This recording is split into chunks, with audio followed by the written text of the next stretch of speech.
روزه نیول به په میاشتې باندې کیږي.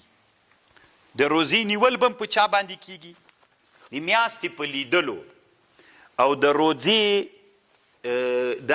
روزې ماتول چې اختر د دا به د میاشتې په لیدلو باندې کیږي. خبر پوه شولئ؟ اوس مسله دلته دا ده، طالبانو یوه مسله ده، مطالعو ته اعتبار سته که نسته ده؟ دا یوه مسئله ده. څوک چې وایي مطالعو ته اعتبار سته، د دې داسې مطلب ده چې هر وطن به ځان ته ویني. هراتیان به ځان ته ویني، کابلیان به ځان ته ویني، جلباتیان به ځان ته وي، خصوصا چې څوک په طول البلد باندې پراته وي. اوس طالبانو مونږ او بغلانیان طول البلد کې یو سره، مونږ او پکتیاوال تقریبا سره په طول البلد په عرض البلد مو تقریبا ډېر فرق نه کوي. خبر باندې پوه شولی یم؟ هغه څوک چې طولن پراته وي، شرقن و غربن پراته وي، د هغوی طول البلد فرق کوي. نو څوک چې وایي چې مطالعو ته اعتبار سته، د هغې مطلب دا ده چې معنا هره بلده کې به ځان ته سپوږمۍ لیدل کیږي. د یو د بل په سپوږمۍ باندې کفایت نه کیږي، دا یو. خو راجح رایه د موږ د احنافو مفتابهي رایه، بلکې د ټول اسلامي امت تقریبا دا رایه ده چې مطالعو ته اعتبار نشته د طالبانو. څه مطلب نشته ده؟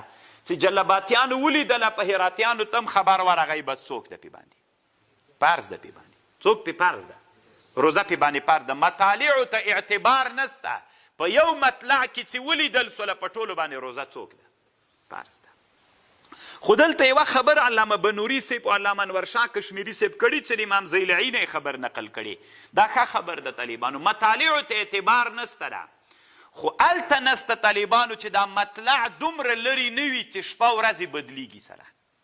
که د کومو وطنونو شپه ورځ سره بدلیدله، مثلا په افغانستان کې، مثلا په هند کې مسلمانانو څوک ولیدله، یا په اندونیزیا او مالیزیا کې، ځکه هغه شرق طرف ته پراته دي، په مالیزیا او اندونیزیا کې سپوږمۍ ولیدل سوله.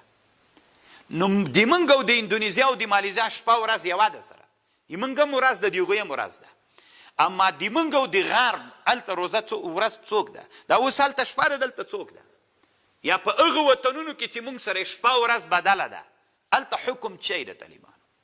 هلته بیا مطالعو ته اعتبار سته. ځکه طالبانو علما وایي که مطالع ته اعتبار ورنه کړي. اوس مثلا ته فکر وکړه، په افغانستان کې رمضان میاشته څوک راغله؟ کمه راغله. 9 ورځې د رمضان پوره سولې، سبا څوک ده؟ اختر ده، د میاشته ولیدل سوله بیګا. چې دلته ولیدل سوله، نو مونږ اعلان وکړو که دا مطالعو ته اعتبار نسته، که دا خبر باندې عمل وسي، معنا چې دلته ولیدل سوله، غرب کې هم سبا اختر سي. نو غرب خو طالبانو نن د مونږ دغه د ورځ ختمه سوله، نن په چا باندې؟ په غرب باندې څوک راغلله؟ سهار. لکه چې په مونږ شپه راغله، په دوی سهار راغی. دوی کوم سهار ده؟ د 9 د ورځې سهار ده. نو خو چې د 9 ورځې سهار ده، که موږ خبر ورسیږي، نو دوی به نن څوک وکړي؟ اختر به کړي. نو چې اختر یې که د دوی څو ورځې راغلې؟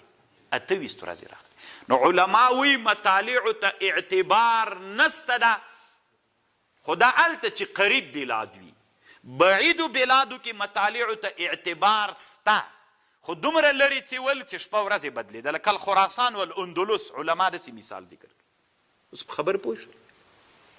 نو طالبانو که پاکستان کې ولیدل سوله، یا سعودي ولیدله، او یو وارې طالبانو دا خبره داسې واورئ، ټول یو اسلامي حکومت و، ټول تاسې فرض که یو اسلامي حکومت و، سعودي ولیدله، پاکستان ولیدله، د اسلامي هیوادونه چې شپه ورځ یو ده، په دې هیوادونو کې یوه ولیدله، په ټولو مسلمانانو باندې څوک ده؟ ځکه یو ته اعتبار نسته، هر مطلع به یې مستقله نه ویني. ته درځه.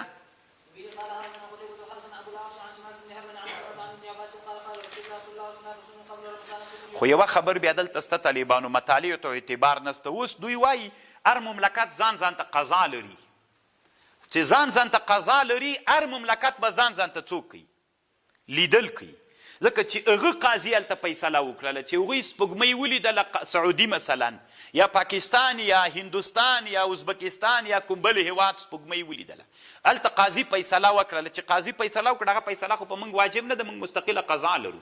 خو دا هلته طالبانو چې دا خبر متواتر رانسي، که دا خبر متواتر راغی طالبانو، لکه دلته علامه بنوري صاحب وایي د رادیو په اړه باندې وایي، که د رادیو خبر بنوري صاحب خو ډېر مخکې تېر سوی، هغه وخت کې دغه دنیا دومره پرمختګ نه و لکه دا اوس چې دی د رادیو، که دا د رادیو خبره موږ ته متواتر راورسېده په موږ باندې بیا قضا ته ضرورت نشته، بیا خبر مستفید سو طالبانو. دې ټکي ته تاسې فکر وي. اوس سعودي اعلان وکړه چې څوک نسته، سبا ته روزه ده، موږ اعلان وکړه چې سبا ته څوک نه ده، موږ سپوږمۍ نه ده لیدلې.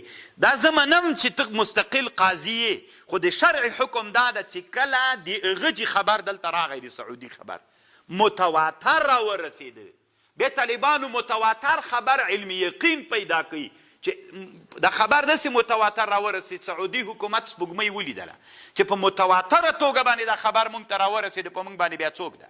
په موږ مسلمانانو باندې که دلته قاضي فیصله هم نه ده کړې، قاضي فیصلې ته ضرورت نشته، دا خبر مستفید څوک واجبوي؟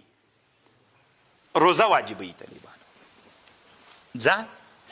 زه نه وایم طالبانو نعم اذا تواترت الاخبار راديو متعدده من شتات الجهات ولا تختلف جهات الانباء عن البلد الذي لم ير فيه يختلف فيسوغ العمل بهذه الانباء وتدخل في حد الاستفاضه المفيده للطمانيه.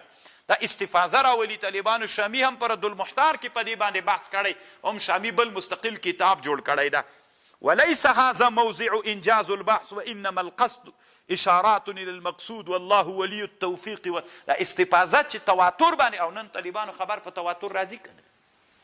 طالبانو ورونو کله تاسې فکر وکړئ، دا عوام نه دي نارې وهي چې روزه یې وخوړله 9 ولې. نبي علیه السلام 9 کاله روزې نیولي دي.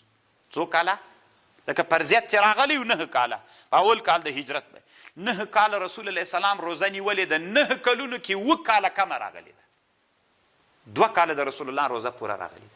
ډېر ښه کتاب طالبانو ابن حجر هیتمي جوړ کړی ده، اختصاص اهل صیام په باره کې داسې ښه نومیږي، یو جول کې د ما سره شته طالبان. دلته علامه بنوري صاحب هم نقل کړی له کتابونو نه، د رسول صلی الله علیه وسلم 9 کاله روزه نیولې، 7 کاله رسول الله روزه کمه راغلې، خدایي خپله کمه راغلې ده.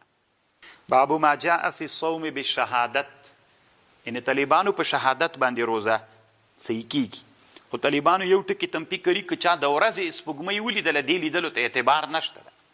دی وایي طالبانو علامه بنوري صاحب وایي په هند کې خو اسلامي حکومت نشته چې قضا وسي، که یو مسلمان خبر میاشته لیدلې ده بس په د ثقه سړي باندې د عمل وسي، او د اختر په هغه کې د بیا په 2 ثقو باندې اعتماد وکړل سي.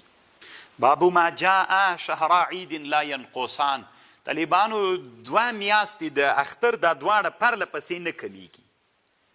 درځه دې کې طالبانو د علماو ډېر اختلاف د څو معناوي علماو ذکر کړي دي، خو همدای مطلب د 2 میاشتې یو ځای نه کمیږي، چې هم د وړکي اختر کم سي هم د لوی اختر.